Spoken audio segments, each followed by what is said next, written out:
নমস্কার, welcome to Kalyani physical academy. Kalyani physical academy তোমাদের সুস্বাগত জানাচ্ছে। একজন জানতে চেয়েছে, স্যার সিআরপিএফ এর স্টাফ নার্সের কবে রিক্রুটমেন্ট হবে? তোমাদের জানিয়ে দিই, আগে যারা স্টাফ নার্সের পরীক্ষা দিয়েছিল এসআই নার্সিং স্টাফের জন্য, তাদের এখন ফিজিক্যালের জন্য ডাক পড়েছে। এটা শুনতে অবাক লাগলেও সত্যি কথা যে নার্সিংদের আবার ফিজিক্যালের ডাক কিসে। তো যারা নার্সিংয়ে যাচ্ছ, যারা বা যেতে চাও আগামী দিনে, তারা জেনে রেখে দাও যে সেন্ট্রাল রিজার্ভ পুলিশ ফোর্স বা বিএসএফ এরকম যেমন যেসব বাহিনীগুলো আছে, তাদের নিজস্ব হসপিটাল রয়েছে। সেখানে যদি তোমরা স্টাফ নার্সের জন্য ফর্ম ফিল আপ করে থাকো বা করছো, আগামী দিনে তাদেরকেও কিন্তু বলবো তোমরা আগে থেকে ফিজিক্যালের পরীক্ষার জন্য তৈরি হয়ে যাও। কেন সেখানে হাই জাম্প আছে, লং জাম্প আছে এবং রানিং আছে। এটা কিন্তু তোমাদের বুঝতে হবে। আজকে আজকে একটা ফোন এসেছিল অনেক দূর থেকে যে স্যার আমার মেয়ে বিএসএফে সাব ইন্সপেক্টর নার্সিং স্টাফে সিলেকশন হয়েছে, অর্থাৎ পরীক্ষায় পাশ করেছে, কিন্তু ফিজিক্যাল এর ডেট পড়েছে 22 তারিখ।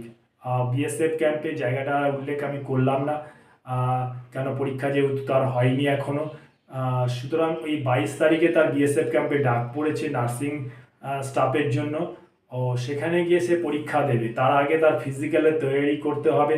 সুতরাং এই শর্ট টাইমের জন্য যারা ভাবছো আমরা এই শর্ট টাইমে ফিজিক্যাল তৈরি করে নেব, এটা মূর্খের দেশে বাস করার মতনই। কেন শর্ট টাইম আজকে হয়ে গেল 4-5 তারিখ মার্চ মাসের 3 তারিখ। তো এই 3 তারিখ থেকে শুরু করে 22 তারিখের মধ্যে তোমাকে তৈরি করা খুবই কঠিন ব্যাপার। তো আগামী দিনে যারা নার্সিং স্টাফের জন্য তোমরা যেতে চাও, তারা এখন থেকে ফিজিক্যাল জন্য তৈরি করো। নার্সিং স্টাফের চাকরি সেন্ট্রাল প্যারামেডিক ফোর্সে খুবই ভালো চাকরি এবং আরামদায়ক বা আরামপ্রদ চাকরি।